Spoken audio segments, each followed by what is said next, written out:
જય Dwarkadhish. Welcome to my YouTube channel Diya cooks creation.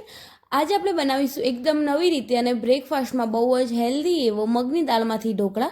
મગની દાળમાંથી ઢોકળા બનાવવા માટે મેં અહીંયા સૌથી પહેલાં એક મિક્સર બાઉલ લઈ લીધું છે. તે મિક્સર બાઉલની અંદર આપણે સૌથી પહેલાં સોજીને આપણે અડધા કપ જેટલી એડ કરી તેની અંદર અડધા કપ જેટલું દહીં એડ કરી લઈશું. અને હવે અડધા કપ જેટલું દહીં એડ થઈ જાય એટલે તેને બરાબર આપણે સારી રીતે મિક્સ કરીને તેને ફર્મેન્ટ કરવા માટે દહીંની અંદર મિક્સ કરી લઈશું. દહીંની અંદર આ રીતે સોજી પલાળવાથી સોજી આપણી બહુ જ સરસ એવી ફૂલી જાય છે અને બહુ જ સરસ એવી ફર્મેન્ટ થઈ જશે. તમે જોઈ શકો છો. જો તમને જરૂર લાગે તો તમે થોડું પાણી કાં તો છાશ એડ કરી શકો છો, પરંતુ મેં અહીંયા અડધા કપની સામે અડધા કપ દહીં સાથે જ પલાળેલી છે. તમે જોઈ શકો છો બહુ જ સરસ એવી આપણી સોજી દહીંની સાથે પલળીને તૈયાર થઈ ગઈ છે. એકવાર જરૂર ટ્રાય કરજો, આ રીતે બહુ જ સરસ એવી પલળી જશે. અને હવે બરાબર સારી રીતે તેને રેસ્ટ આપી લઈશું. ત્યાર સુધી મેં અહીંયા લગભગ 1 કલાક પહેલાં દાળને પલાળી દીધી હતી. તે દાળ આપણી સારી એવી પલળી ગઈ છે. તમે જોઈ શકો છો. તેને આ રીતે નખની મદદથી પ્રેસ કરીએ તો સારો એવો દાણો તૂટી જાય છે અને બહુ જ સરસ એવી આપણી દાળ પલળી ગઈ છે. 1 કલાક પહેલાં જ દાળ મેં પલાળી હતી, પરંતુ બહુ જ સરસ એવી અને ઝડપથી આપણી દાળ પલળી જાય છે. મગની દાળને બહુ વહેલા પલાળવાની કોઈ જ જરૂર નથી. બહુ જ ઇઝીલી આપણી ઝડપથી દાળ પલળી જશે. તમે જોઈ શકો છો. અને હવે દાળ આપણી સારી એવી પલળી ગઈ છે. તમે જોઈ શકો છો. અને હવે તેની અંદરનું બધું જ પાણી આપણે નીકાળી લઈશું. અહીંયા મેં બધું જ પાણી નીકાળી લીધું છે. તમે જોઈ શકો છો. અને હવે તેને આપણે પાણી નીકાળ્યા પછી તેને એક મિક્સર જાર લીધો છે. તે મિક્સર જારની અંદર આપણે એડ કરી દઈશું.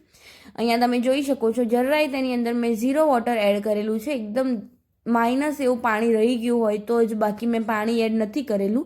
અને હવે તેને આપણે સારી રીતે ગ્રાઇન્ડ કરી લઈશું. તમે જોઈ શકો છો બહુ જ સરસ એવી આપણી દાળ પાણી એડ કર્યા વગર પણ ગ્રાઇન્ડ થઈ ગઈ છે. હવે તેની અંદર મસાલામાં 6 થી 7 તીખા લીલા મરચાં એડ કરી લઈશું. અને મરચાં એડ થઈ જાય એટલે તેની અંદર 10 થી 12 કળી જેટલું લસણ એડ કરી લઈશું. જો તમને લસણ ન ભાવતું હોય કે ન ખાતા હોય તો તમે સ્કીપ કરી શકો છો. હવે લસણ એડ થઈ જાય એટલે તેની અંદર 1 પિંચ એટલે કે 1 ઇંચ જેટલો આદુનો કટકો એડ કરી તેની અંદર અડધી ચમચી જેટલી હળદર એડ કરી તેને સારી રીતે આપણે ગ્રાઇન્ડ કરી લઈશું. આ રીતે હળદરને મિક્સ કરવાથી આપણા ઢોકળા બહુ જ સરસ એવા બને છે અને બહુ જ સરસ એવો લાઇટલી કલર આવે છે. અહીંયા આપણું બેટર સારું એકદમ સ્મૂથનેસવાળું એવું તૈયાર થઈ ગયું છે. તમે જોઈ શકો છો બહુ જ સરસ એવું બેટર તૈયાર થઈ ગયું છે. હવે આપણે મેં અહીંયા એક મિક્સર બાઉલ લીધું છે. તે મિક્સર બાઉલની અંદર આપણે બેટરને ટ્રાન્સફર કરી લઈશું. તમે જોઈ શકો છો બેટરનો કલર બહુ જ સરસ અને અમેઝિંગ કલર આવ્યો છે. આ રીતે મેં અહીંયા બેટરને સારી રીતે ટ્રાન્સફર કરી લીધું છે. બરાબર બેટર ટ્રાન્સફર થઈ જાય એટલે તેને ફરી આપણે મિક્સ કરી લઈશું અને સારી રીતે ફેટી લઈશું. તમે બેટરને જેટલું ફેંટશો તેટલો તેનો સારો એવો હાથો આવશે અને બહુ જ સરસ એવા ઢોકળા આપણા જાળીદાર તૈયાર થશે. તમે જોઈ શકો છો. હવે મેં અહીંયા પલાળેલી દાળમાંથી 1 ચમચી જેટલી દાળ અલગ કાઢી દીધી હતી, તેને એડ કરી લઈશું. અહીંયા જો તમારે થોડો ટ્વિસ્ટ લાવવો હોય ટેસ્ટમાં અને આખા દાણા જોઈતા હોય તો આ રીતે એડ કરજો. બહુ જ સરસ લાગે છે. હવે તેની અંદર 1 કપ જેટલા કોથમીરના પાન, ટેસ્ટ પ્રમાણે મીઠું અને જે પલાળેલી આપણી દહીંની અંદર જે સોજી હતી તેને એડ કરી લઈશું. અને દહીંની અંદર જે સોજી બહુ જ સરસ એવી પલળી ગઈ છે તેને બરાબર મિક્સ કરી લઈશું. અહીંયા તમારે સોજી એડ ન કરી હોય તો તમે એકલા મગની દાળના પણ બનાવી શકો છો. અહીંયા તમે પૌવાનો પાવડર પણ એડ કરી શકો છો અથવા તો પીસતી વખતે એટલે કે ગ્રાઇન્ડ કરતી વખતે તેની અંદર પૌવા એડ કરી શકો છો. હવે બરાબર તેને સારી રીતે આપણે ફેંટી લઈશું. બહુ જ સરસ એવો અને એકદમ ફ્લફી એવો કલર આવી ગયો છે. તમે જોઈ શકો છો બહુ જ સરસ અને એકદમ જાળીદાર એવું આપણું બેટર તૈયાર થઈ ગયું છે. તેને બરાબર આપણે સારી રીતે ફેંટી લઈશું. અહીંયા તમે ખાવાનો સોડા કે પછી ફ્રૂટ સોલ્ટ એટલે કે ઈનો પણ એડ કરી શકો છો.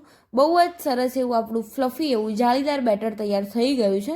અને હવે તેની અંદર આપણે મેં અહીંયા 1 પેકેટ જેટલો ફ્રૂટ સોલ્ટ એટલે કે મીઠો સોડા, જે ખાવાનો સોડા આવે છે તેનાથી અલગ આવે છે, તે અહીંયા મેં ઈનો એડ કરેલો છે. તેને બરાબર સારી રીતે આપણે મિક્સ કરી લઈશું.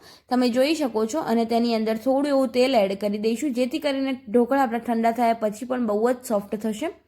અહીંયા આ રીતે સોડ એડ કરતા ની સાથે જ તમે જોઈ શકો છો બહુ જ સરસ એવું આપણું બેટર ફૂલી ગયું છે અને એકદમ જાળીદાર એવું બેટર તૈયાર થઈ ગયું છે. તેને આપણે બરાબર એક જ ડાયરેક્શનની અંદર ફેંટી લઈશું.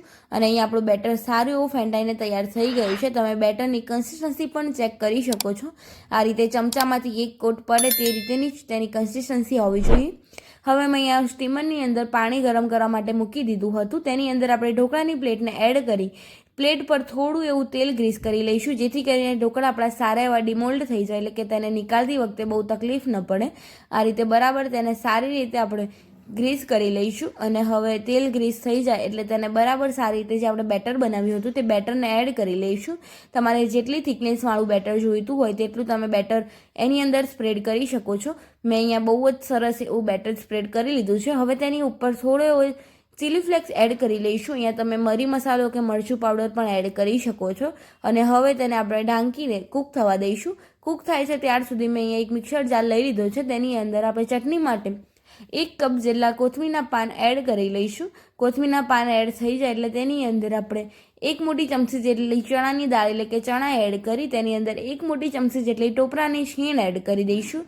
અને હવે તેની અંદર ટેસ્ટ પ્રમાણે મીઠું એડ કરી તેની અંદર ફ્રેશ દહીં 2 મોટી ચમચી જેટલું એડ કરી દઈશું. અને ચટણીનો કલર ચેન્જ ન થાય તેની માટે આપણે થોડું એવું પાણી એડ કરી લીંબુ એડ કરી લઈશું. તમે જોઈ શકો છો લીંબુ એડ કરવાથી ચટણી આપણી એકદમ ફ્રેશ જ રહેશે. અને તેને આપણે સારી રીતે ગ્રાઇન્ડ કરી લઈશું. અહીંયા તમે જોઈ શકો છો બહુ જ સરસ એવી આપણી ચટણી ગ્રાઇન્ડ થઈને તૈયાર થઈ ગઈ છે. બહુ જ સારી એવી અને ઢોકળા સાથે સર્વ થાય તેવી થિકનેસવાળી એવી ચટણી બની ગઈ છે.